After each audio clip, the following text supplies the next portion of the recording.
My boyfriend of 5 months demanded to see my bank account and lost it when I refused. Was I wrong? He demanded to see her bank account.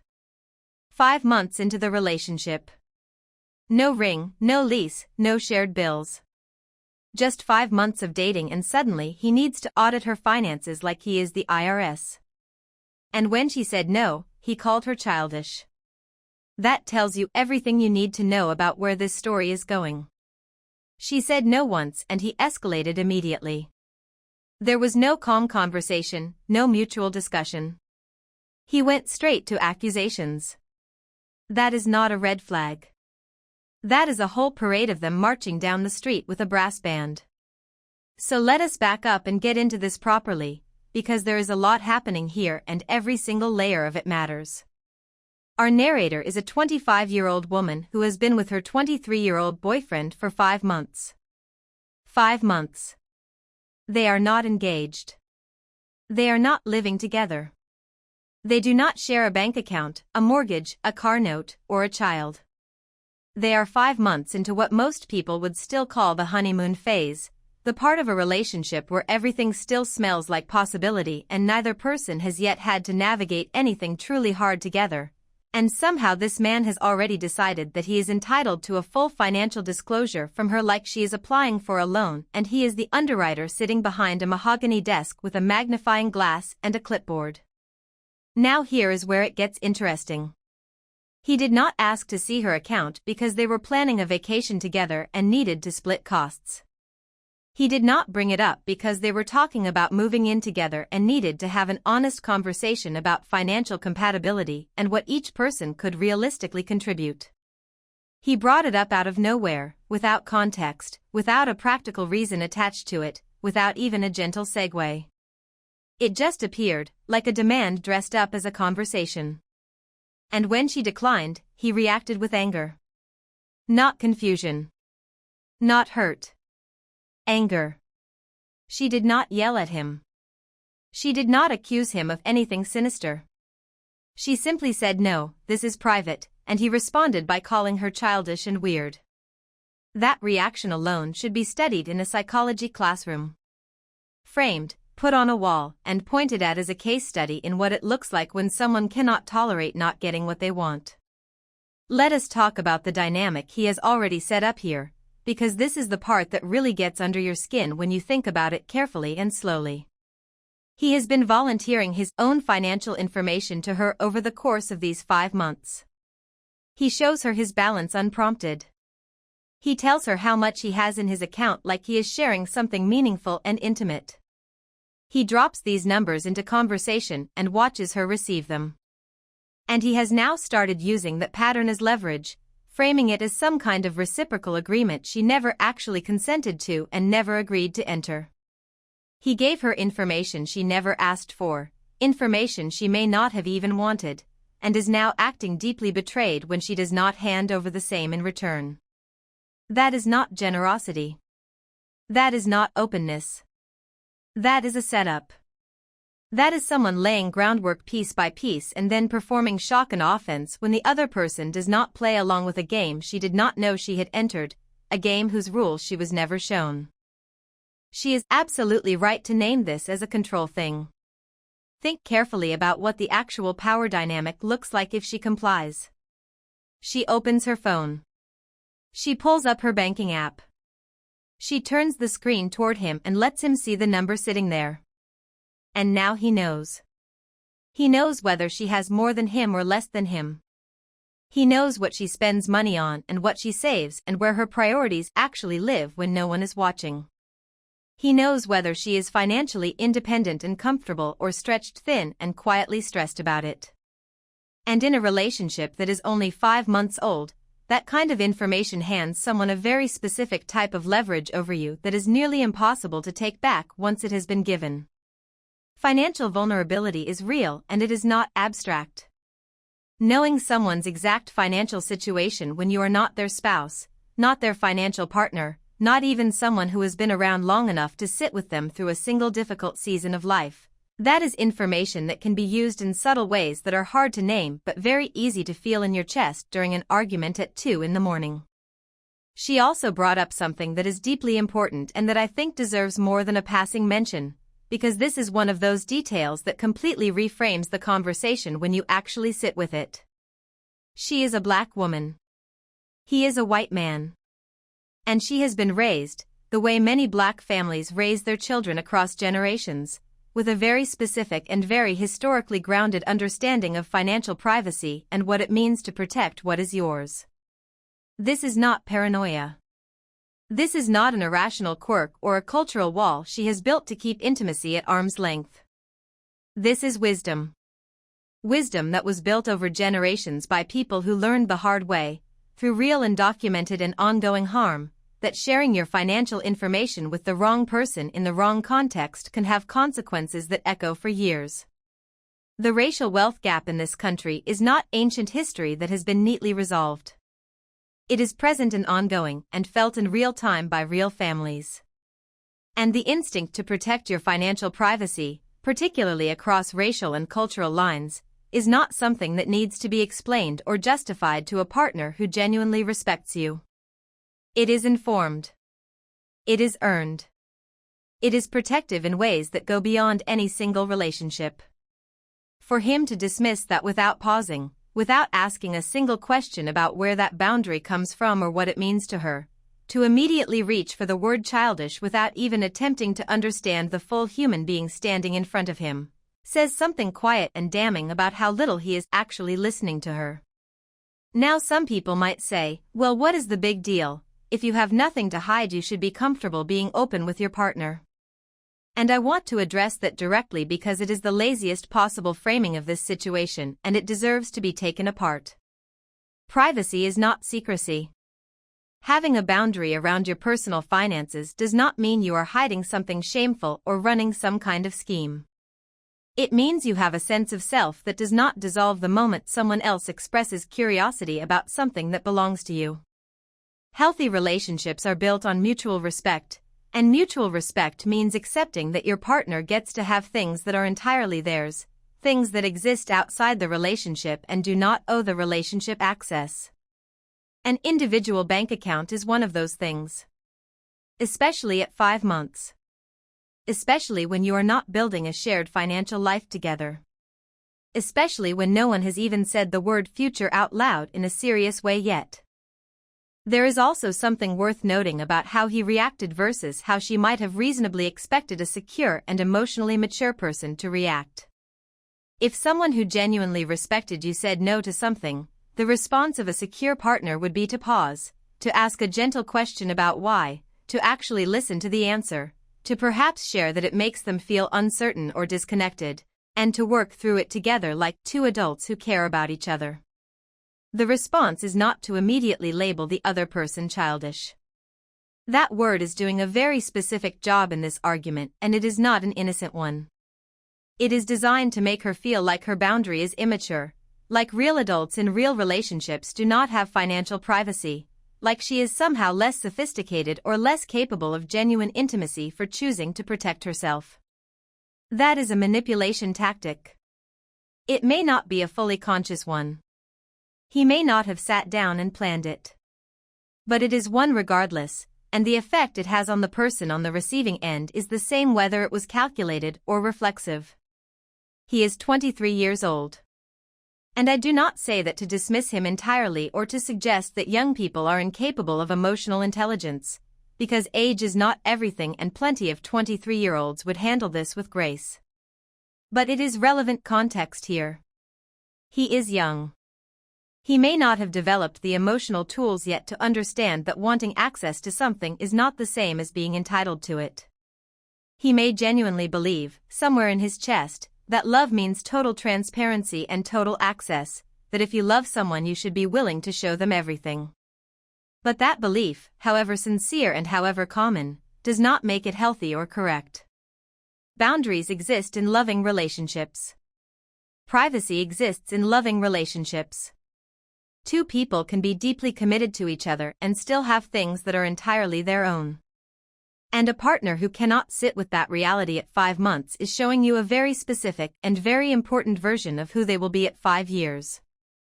She mentioned she wonders whether seeing her account and discovering it is lower than his would give him a sense of power over her. I want to sit with that for a moment because that is not an irrational fear born from anxiety or insecurity. That is pattern recognition. She has watched him show off his balance. She has seen him bring up his finances unprompted, more than once, in a way that felt less like sharing and more like displaying. She has noticed that he equates financial disclosure with intimacy in a way that feels unbalanced and one-sided.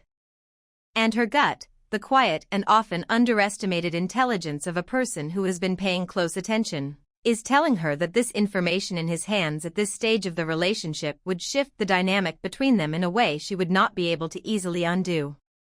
Your gut in a relationship is almost always picking up on something real even when you cannot yet find the words to explain exactly what it is or exactly why it unsettles you. Let us also just be honest about what a reasonable expectation looks like at 5 months. At 5 months you are still learning how someone takes their coffee and whether they are a morning person or not.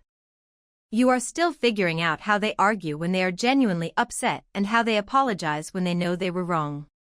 You are definitely not at the point where bank records are a reasonable ask. Even couples who are deeply committed to each other and actively planning a shared future navigate financial conversations slowly and with care and mutual readiness. Combining or sharing financial information is something that happens over time as trust accumulates through lived experience and as practical life decisions genuinely require that kind of transparency. It is not a milestone you hit at month 5 because one person decided they were curious and felt like pushing. She is asking the right question at the end of her post. What does he even want to see her account for? And the honest answer is that there is no good answer to that question. There is no legitimate reason a boyfriend of 5 months needs to see your bank balance. There is no practical problem it solves. There is no future it helps plan. The only thing it accomplishes is that he knows and she has given up something that was entirely hers to have, a small but meaningful piece of her own sovereignty inside a relationship that is still new and still finding its footing. And the fact that he cannot provide a single compelling reason beyond "well, I showed you mine" is itself the most revealing part of this entire situation. She is not the one being childish here. She is the one being clear. And there is a very important difference between those two things that he does not seem to understand yet. Okay, I am sorry, but he literally created a situation she never asked for, volunteered his own financial information repeatedly without being prompted, and then acted blindsided when she did not match his energy and hand over her own. That is like repeatedly handing someone a piece of cake and then being offended when they do not give you their cake back. She did not take a single bite of his cake. She never even asked for any cake. Now let us get into the verdict because this one is actually pretty clear-cut when you lay it all out. She is not the one in the wrong here. Not even a little bit. At 5 months of dating, a request to see her bank account is not a sign of intimacy or trust building. It is a sign of a boundary problem that she should take very seriously. He has shown her who he is in how he asked, how he reacted, and how he framed her refusal. All 3 of those things are worth paying attention to. The fact that he uses the word childish when she exercises a basic financial boundary suggests that he does not actually respect her autonomy. And if he does not respect her autonomy over her own bank account at month 5, that pattern is going to show up again. It will show up in bigger, more consequential ways. Controlling behavior in relationships almost never stays contained to one small thing. It grows.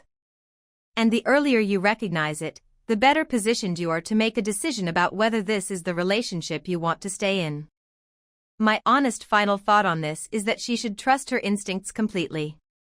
She felt it was a control thing and she was right to feel that. She felt uncomfortable and she honored that discomfort instead of performing a level of openness she did not actually feel. That is maturity. That is self-awareness. That is the opposite of childish. If anything, she handled this with more grace than most people would. And if he cannot meet her at that level, then the real question is not about the bank account at all. The real question is whether this relationship is built on respect. And right now, the evidence is not looking great. My boyfriend's brother died the day before my ex-husband's memorial, and now he says I'm choosing sides. She is being asked to grieve on a schedule that someone else set. Her ex-husband of 13 years, a man she remained close friends with, a man who was still part of her life in a real and meaningful way, died. And now her boyfriend of 9 years is telling her that she is betraying him by attending that man's memorial. Let that sit for a moment. Because it is a lot. The timing of all of this is genuinely devastating, and I want to acknowledge that before anything else. She is not dealing with one loss here. She is dealing with 2 deaths in a very short period of time, inside a relationship that is already quietly painful for reasons we will get to in a moment. There is grief on every side of this situation, and the absolute worst thing anyone could do in the middle of that is turn it into a competition. And yet here we are. Let us lay out the full picture so everything is clearly understood. She is 45, her boyfriend is 56, and they have been together for 9 years. Her ex-husband passed away unexpectedly in February of 2026 from a heart attack. They were married for 13 years. After the marriage ended, they remained genuine friends, the kind where you share memes and stay updated on each other's families.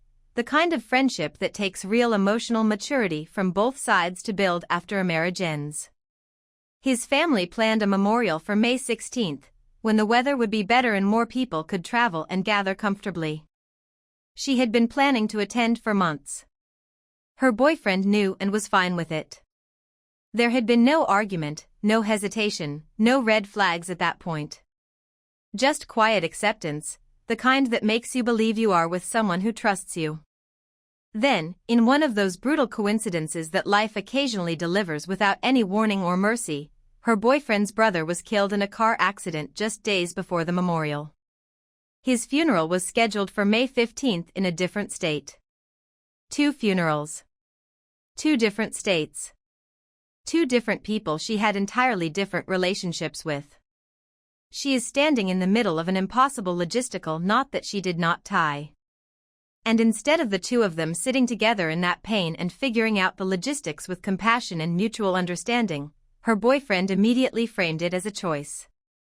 As if she was abandoning him. As if honoring her ex-husband's memory was a personal attack on him. As if grief were a currency you could hoard and withhold. This is where I have to slow down and be very deliberate about something, because the context here changes everything. Her boyfriend and his brother were not close. She has seen this brother 4 times in 9 years. 4 times. That is less than once every 2 years. Her boyfriend and his brother did not text regularly. They were not in each other's daily lives. That does not mean the grief is not real. Losing a sibling is losing a sibling regardless of how distant the relationship was. Grief does not require a close relationship to be legitimate, and anyone who tells you otherwise is wrong. But it does matter when you are trying to understand what kind of support is actually being asked for here. He is not asking her to skip the memorial because he is completely falling apart and needs someone physically beside him to hold him up. He is asking her to skip it because he feels like her going is a statement about her priorities. He is asking her to perform loyalty, not to provide comfort. And that is a completely different thing. One of those is a cry for support. The other is a demand for loyalty as a performance. She is right that this situation requires both people to have empathy for the other. That sentence she wrote is actually the most emotionally intelligent thing in this entire story, and it deserves to be said louder. They both lost someone. They both have somewhere to be. The circumstances created a logistical conflict that neither of them could have predicted or controlled. In a healthy relationship between 2 emotionally mature adults, the response to that is not accusation. It is not, "You are choosing him over me." It is something closer to, "This is so hard and I understand why you need to go. I will miss having you beside me, but I know this matters to you." Because that is what love actually sounds like when it is not wrapped up in ego and insecurity. Instead, he flipped out. That is her word, and it is a telling one. He did not come to her quietly and say he was struggling. He did not sit with her in the discomfort and ask her to think about it together. He did not reach for her hand and say, "I know this is impossible, let us figure it out." He flipped out. He told her she was not supporting him. He told her she was picking her ex over him. And I want to be really clear about the absurdity of that framing. She is not choosing a living ex over her current partner. She is honoring the death of someone who was part of her life for 13 years of marriage and continued to be her friend until the day he died. Those are not the same thing. Using the word choosing makes it sound like she is running back to an ex, like there is a romantic rivalry still in play. She is attending a funeral. She is saying goodbye to someone she cared about deeply and for a very long time. That is not romantic competition. That is human decency. Now, I said earlier that there was something else in this story that matters and I have to come back to it. She mentioned, almost in passing, as if she were embarrassed to bring it up at all, that her boyfriend has zero interest in getting married even though she has told him it is a priority for her. And she said she suffers in sadness about that, but that it is a different topic. I understand why she bracketed it that way. But I do not think it is actually a different topic. I think it is deeply connected.